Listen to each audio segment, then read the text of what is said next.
Hello everyone and welcome back to the Great Book of Grudges. My name is Nathan and we're back with another Total War Warhammer video. Today we'll be talking about the Lizardmen and how they need a faction rework. Yes, even races and factions in Warhammer 2 are in need of a rework too. So without further ado, let's begin. The Lizardmen in the Total War Warhammer series are in a fairly strange place. They have received a fair amount of content, and for that they currently have 6 different playable legendary lords, each with different playstyles. For the majority, the characters themselves are fairly unique in terms of playstyle, so they don't really need that many changes. It's not to say that they are perfect, no faction truly is, but regarding the Lizardmen, what requires the actual changes is more the core mechanics, and obviously a few other things here and there, but let's start looking at them. We're gonna start off strong here with probably the biggest issue, the technology tree. In all honesty, the layout of the technology tree works well enough. Various different progression routes which then are linked up to further technology.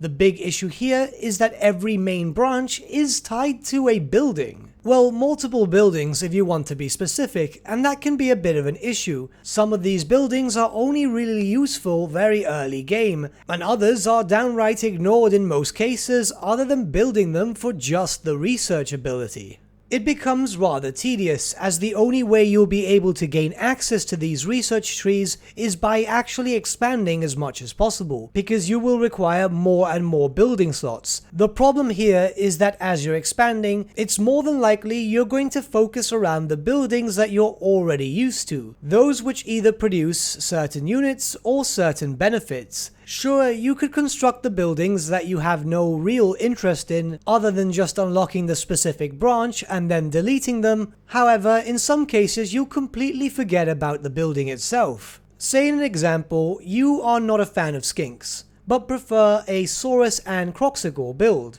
To be able to upgrade the Kroxigors, you'll also have to get the tablet of the skinks and follow that branch, which means that you're going to have to spend a lot of time researching and getting stuff for skinks that you never truly wanted. But in order to actually get to these technologies, you will also have to spend some of your income to build the building prior, which not only puts a drain on your resources, but also wastes valuable time, as some of these buildings can indeed take multiple turns to create. But let's not dwell on this too much, or else I'll be complaining about this all video. Instead, let's look at something related but also still very different. Given that currently all the technology branches are locked behind buildings, I believe that the Lizardmen themselves have too many buildings, especially since they have a fairly small roster. In truth, nothing too drastic has to change here, maybe perhaps combining a few buildings in an effort to reduce the amount of buildings available. As an example, combining the buildings of the Pterodons and of the Cold One Riders in an effort to just make one complete tree. The Star Pool and the Scrying Chamber, both of which provide benefits in their own way, could also just be mixed up together in their own specific tree. Sure, this would not seem like the biggest of changes, however, you'd be surprised on how much actually changes when just a few amount of buildings have been linked towards each other. This is especially noticeable when in regards to technology once again. And now we'll look towards the Slann. The Slann themselves work well in implementation. In truth, you shouldn't have access to too many, so time gating them between the rights actually works fairly well. This is extremely lore friendly and I have no complaints. However, firstly, we're currently missing a few laws of magic in regards to the Slann themselves. We right now have access to 6 different types, but we should have more. Now, in all honesty, that's not too much of an issue, but sometimes the extra laws of magic works well, especially when you're trying to theme your army in certain ways.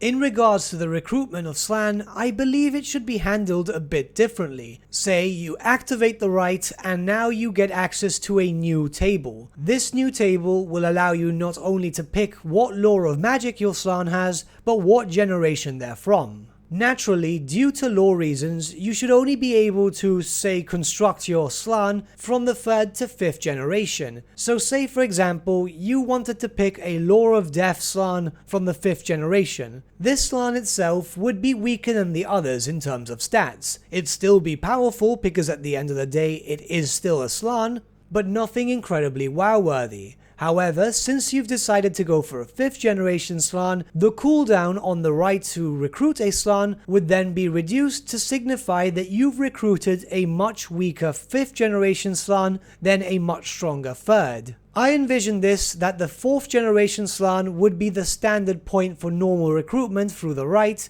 All stats for the 4th generation Slann would be exactly as they are for Total War Warhammer at the moment, including the 10 turn cooldown. The 5th generation Slann, which is weaker in terms of stats, would reduce the turn time cooldown for about 5 turns, and then the 3rd generation, the much stronger one, would then increase the cooldown by 5 turns or so. This would give the player the choice: do they want to recruit a cheaper Slann who is still fairly powerful, or save up and get a stronger one? It could also be that the stronger it is, the more it will cost to actually perform the rite, and the weaker it is, the less it will cost. I believe something like this would be rather fair. And now for something minor. Let's look at the Geomantic web. The Geomantic web serves as a way to buff up all your regions. The more you have connected to each other, the stronger the buff in your commandments works. However, in all honesty, you really don't need to focus around building up your Geomantic web. Sure, the buffs themselves can be fairly decent, especially when you've united enough provinces and your buff gets to its highest level. However, there's no incentive to actually do so.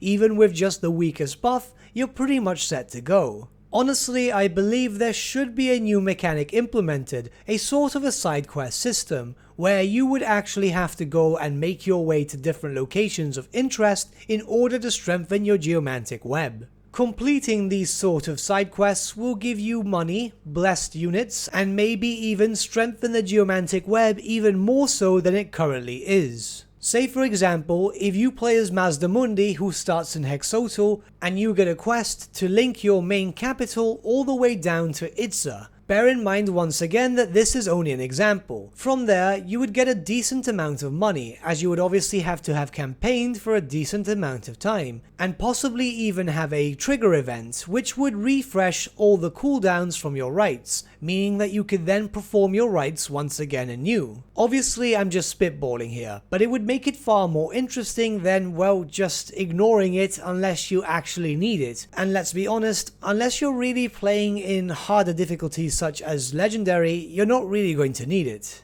And lastly, sieges. We're really not going to go too much into this, because obviously something like this requires a siege overhaul, which I'm assuming that we'll get during the life cycle of Game 3. The big issue here is walled settlements do not work for Lizardmen. Your army is primarily monsters, and what little range you do have is not meant to be stationary on a wall. They are skirmish ranged infantry. They shouldn't be anywhere near a wall, but rather running circles around it. The Lizardmen shouldn't have any walled settlements whatsoever. Instead, their cities should be more focused around random twists and turns. Very similar to how the towns and settlements look in a Total War Saga Troy, obviously given a more Aztec approach. But these are the things I believe that need to be looked at to make the Lizardmen more enjoyable. Sure, there's a few issues here and there with some legendary lords, like for example Nakai and his vassals, but again, these are issues which I hope at least will get fixed around Warhammer 3, as it looks like these types of things require a lot more work than just basic reworks. But what do you guys think about this? Do you think that the Lizardmen are fine, or they need a bit of extra work? If so, what do you think needs to be worked on? Let me know your thoughts in the comments below, and let's start a bit of a discussion.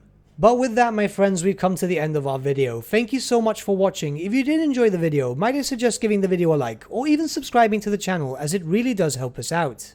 In the description section below are various links to different social media platforms such as Facebook, Instagram, and Discord. Also in the description section is an affiliate link with Element Games where you could buy loads of hobby-based products, not just Warhammer, for 10 to 25% off. Making a purchase using that link and also our special code, which is also in the description, supports the channel at no extra cost to you, which we think is rather cool. A big thank you to our patrons. Your support means the world to us. It's amazing that people want to help a small channel like us grow and get to a higher level of content. A big thank you to Gibraltar LUSC, Ryan Bertsche, Andrew Prince, and Okro for subscribing to us at our Fane level. You guys are super cool. And a big thank you to Edward Yule, VS Vasan, Aaron Whitman, and Shaggy for subscribing to us at our King level. Honestly, we can't thank you all enough. And lastly, a big thank you to all of you for liking, sharing and commenting on these videos. Honestly, it's because of you guys that the channel's been growing at such a great pace lately, so we can't thank you all enough. But with that, my friends, thank you so much for watching once again, and we shall see you all again very, very soon.